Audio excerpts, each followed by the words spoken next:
Hello, I'm Robbie McAfee with SaniServ, and today we are going to discuss how to assemble, clean, and sanitize your SaniServ 624 unit. This is a side-by-side shake unit, both sides running shake.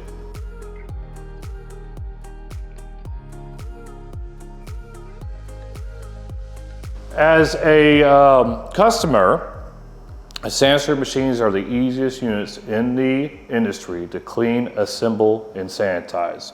There are two main reasons why this is. The first is we have the fewest components in the industry to handle and deal with.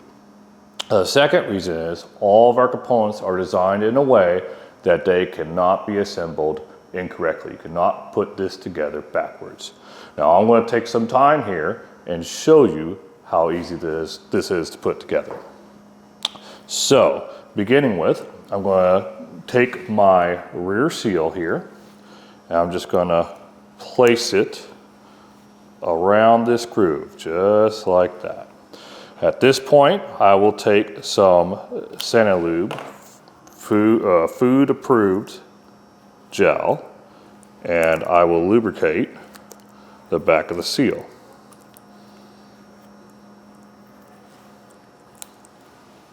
And you are going to put 3 pencil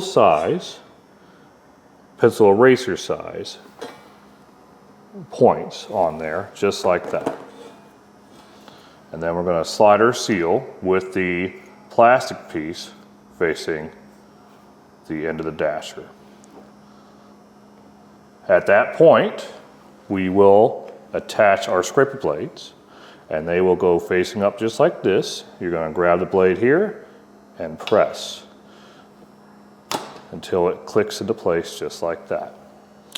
And then I'm going to do the same thing here. Now the blades do not matter which way they go on. They are universal. So we're just going to take them. You do want to press here. Be aware they are sharp around here where they scrape the side of the barrel. Okay, just like that. At that point, you will be using your stator rod.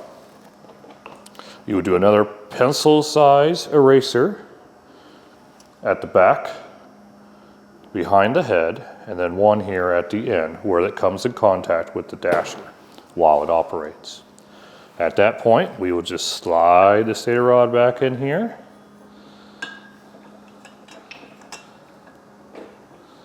And place it inside that hole. At that point, we are ready to insert the unit into the machine. You just take it, slide it back in there, and then twist until you feel it. Engage the drive system. When I engage the drive system, this should no longer want to turn in place.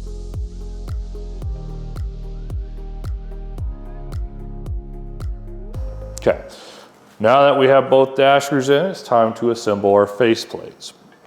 So we're going to start with our plunger.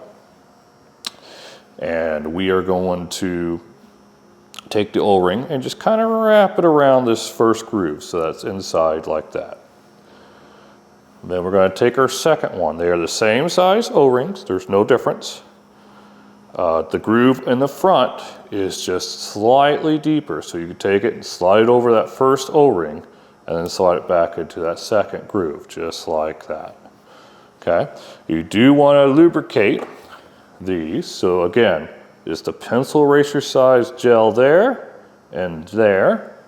And then you want to take your finger or some type of maybe clean brush and just go around like that.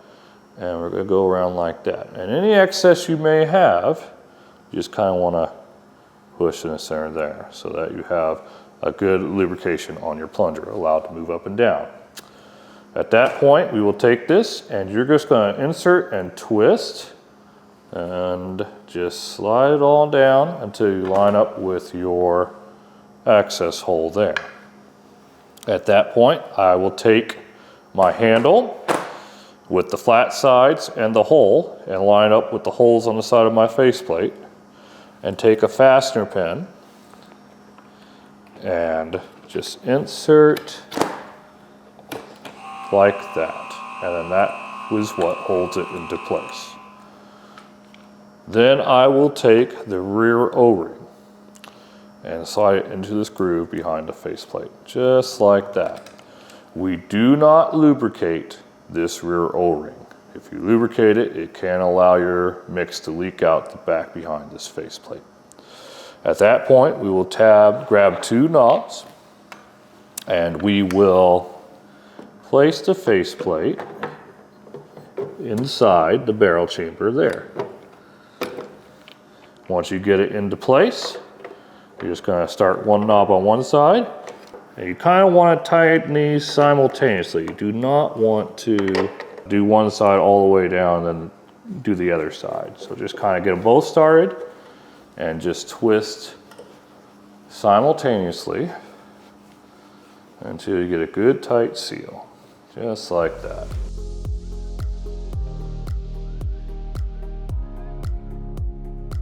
Once we're done with the dasher assemblies, we are ready to assemble our carburetor tubes. It's just quite a simple process. You take the O-ring and just slide it into the groove there. At this point, you don't want to install these just yet, but you do want to lay them inside here so that when we dump sanitizer in, we can have them sanitized as well.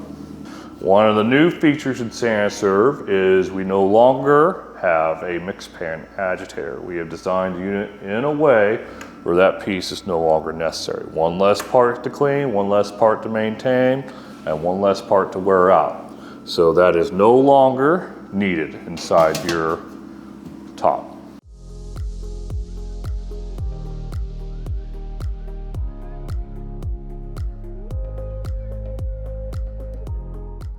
It is important to hand wash your unit every night and make sure all the pieces are clean. Once that's done, we will put the unit together as shown, and then we are ready to introduce our sanitizer. Now, when you're sanitizing a unit, just follow the instructions per your packet. For example, this packet here has 1 packet per every 2 gallons of clean, cool water. So, I got my water here. We're gonna open my packet. And then we're just going to introduce it just like that. Once the sanitizer is all introduced, we will want to stir. Make sure you stir that all up, get it all mixed up. That sanitizer is very important. It kills whatever bacteria may be present. You know, it can still be, even though my hands are washed, on my hands. It's in the air. Somebody could buy and touch the top of the machine and introduce it that way. This is just an effective method of eliminating any bacteria that may be left. We'll remove the lid. And then we will introduce the sanitizer to our unit. And drop it in. You should, again, hear bubbling. That is a sign that you have the airtight seal you are looking for.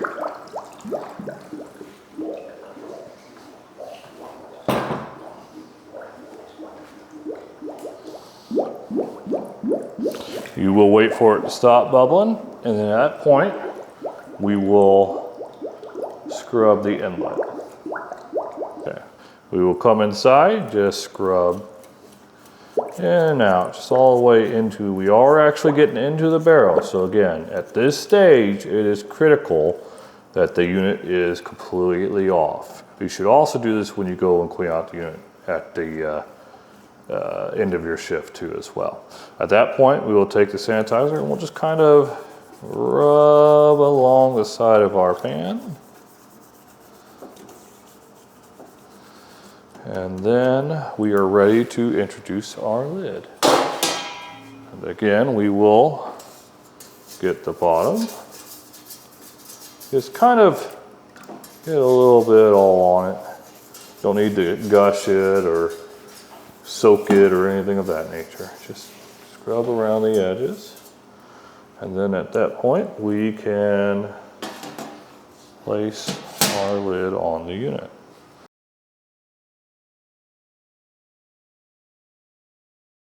Okay, now that our unit has ran clean out for 3 minutes, we will again turn our unit off And that doesn't have to happen, but it does kind of keep it from sloshing everywhere.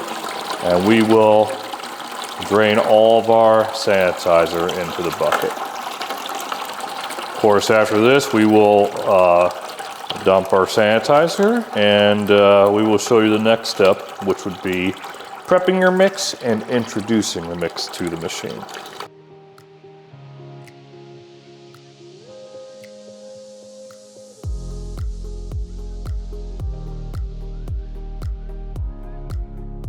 Okay, so now we are ready to introduce mix to our unit. Now, one of the things you may notice is there will still be some sanitizer in your unit, and that is normal. But we do need to get that out. So, we are going to add mix to our pan to help flush that out. Mix is denser than that water sanitizer, so it should do a great job of just that. We're going to take our cup and introduce it to our mix, or you can do it anyway. You can pour it straight in, as long as you have a way of just making sure it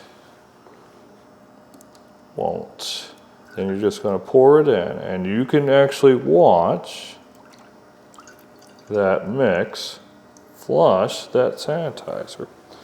And then you're going to come over here, and we should hear it come out just as it goes in. Just like that. That's what we're looking for. So once we get that sanitizer flushed out, we can now introduce the rest of our mix.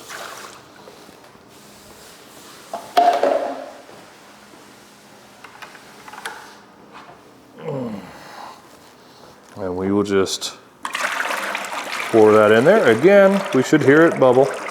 Should not have an issue with the seal at this point because we sanitized. And just pour it straight in.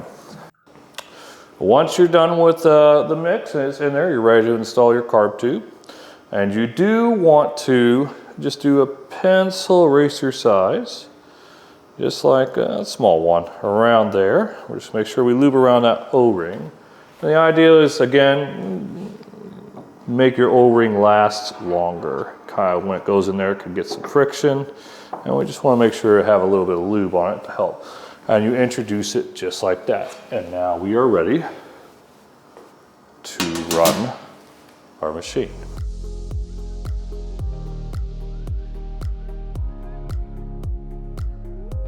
All right, once the mix is introduced, we can now just simply switch to auto and let the machine do its work. On this model, it could take anywhere from 8 to 10, 12 minutes for initial pull down, depending on the mix you use. Keep in mind, different mixes react differently to the freezing process. For example, chocolate should take longer to freeze than vanilla. Different sugars, milk solids, emulsifiers, stabilizers, all that kind of affect what's going on in there. And then we can now start our chocolate mix. Now I'm just going to click up to auto.